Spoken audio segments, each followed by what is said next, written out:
Hello friends, this is Scott, and I'm down here at the Homestead kitchen, and a nice quaint little kitchen. It's about as clean as it's been in a while, so I figured I better do a video and show you that. I guess not spotless, but yeah, I just live my life down here. As you always kind of see in my videos, I don't put other people in my videos. This video is about me, my channel, my interests, my hobbies, my pursuits. My family in Salt Lake, they enjoy the fresh produce and things like that, but they're definitely not hardcore, homesteaders or people that want to live that kind of lifestyle. They're more city people. So in reality, I'm down here most of the time, either by myself or with Mr. Lincoln and the cats, obviously, and the chickens and the cows, all that kind of stuff. But I've got to learn to be self-sufficient down here because I am down here by myself. I'm going to call myself a homestead of one most of the time. So this is the first year that I had a garden where I had multiple produce growing. I've planted garlic and a couple other crops in previous years just to kind of get my feet wet. But this last year, even with the bug pressure, I got a lot of gardening done, and I grew a big variety of different crops, and I was able to preserve a lot of those crops. I ate a lot fresh, took a lot to Salt Lake, shared with people. But I was able to preserve quite a bit of stuff, and what I'm going to do today is show you what I've got for winter. Because again, as a homestead of one, I don't need a ton of food. This property, being a little over a half acre, has got plenty of space for me to grow pretty much the majority of the food that I need. Obviously meat, I have to decide whether I wanted to get into meat chickens or purchase a cow or do those types of things. But when it comes to vegetables and fruit, once the orchard produces and the berries, I'll be able to pretty much have what I need down here. Now dairy is always going to be an issue. I'm not going to have a dairy cow. I'm not going to do any of that stuff. So if I want dairy, I got to figure out where to purchase that locally for the most healthy, viable option other than just the grocery store. But today's video is just to kind of show you what a homestead of one has to eat during the winter months when I'm down here by myself. And and I was able to preserve quite a bit of stuff. So I've got some that's in dry storage. I'm going to show you that. And then I've got the freezer here. I just have a side-by-side freezer with my fridge. So I don't own a freezer. I have a room downstairs was an old bedroom that I'm going to dedicate as a pantry. And I have some concerns about having a pantry so far away from the kitchen because even in Salt Lake, I have a pantry one level down, and I very rarely ever visit that pantry. So I've got to start making it part of my habit of going down. And I think this will be a little easier out here in the country when you're by yourself and you're hungry, and the store is 15, 20 miles away, and you need to find something to eat. So I think rather than drive 15 or 20 miles, I think I can walk downstairs and check out my pantry. But I got to build the pantry. I've got to stock the pantry, and that'll be what I do in future years. But first, I got to set the pantry up. I got to paint it. I got to clean it, paint it. I've got to put up shelving, and decide how I want it to be, and purchase a freezer and do all those things. But that's I don't need that. I don't need the freezer for this year. We're done with the garden, and everything that I've got to preserve, I've already preserved. So let's take a look at what I have and what I'm going to enjoy this year. And it's pretty amazing how much you can preserve, even when you're not really trying that hard. Let's take a look.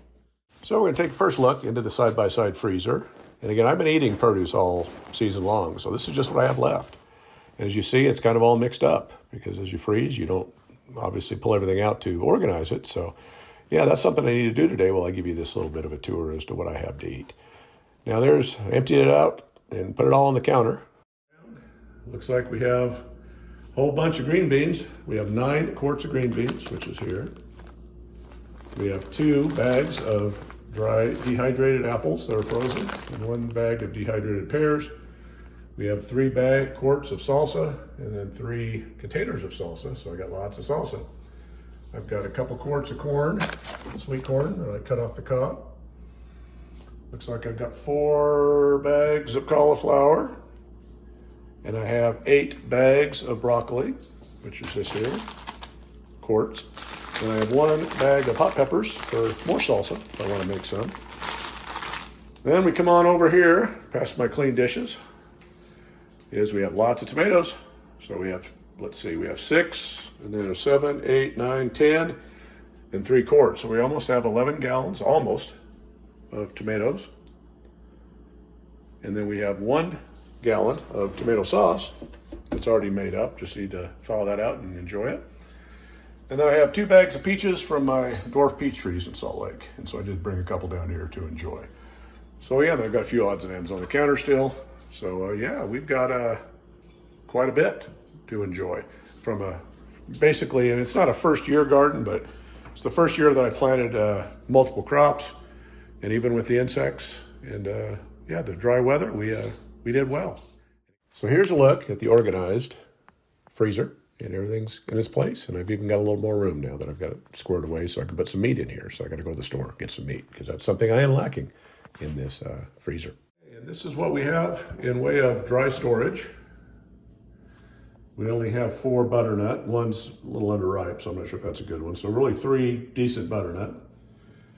We're getting down to the end of our red onions, just a few left, as well as our yellow onions. We don't have much left, so I guess we'll be growing more onions next year. Thought I had a lot, but we've got quite a few big potatoes that we'll enjoy. I'll put those down in our storage room. And we have a lot of small potatoes, so we'll be having potatoes. There are some greening going on because the sun did hit them.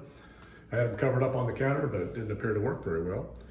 And I have a bunch of garlic, so yeah, we've got lots of garlic to eat too, so that's some good stuff. That's even after I took a bunch to replant, so yeah, we'll be using that up here during the winter, and it should last if I put it down in the storage. Here we are downstairs, and there's the door that comes down the stairs there. You see at the end of the hall there. But here's the old bedroom, kind of a bedroom that I'm going to use as the pantry. Yeah, it's a good sized space, and I'm going to turn this into my whole food storage unit.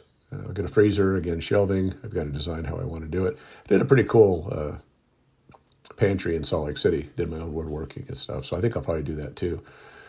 And yeah, I've got a little cubby here. Now this is where the water infiltration has been coming, so I still need to fix that water issue so we don't get this wet, but I'll just put shelves here in case there's any water coming in, nothing on the floor.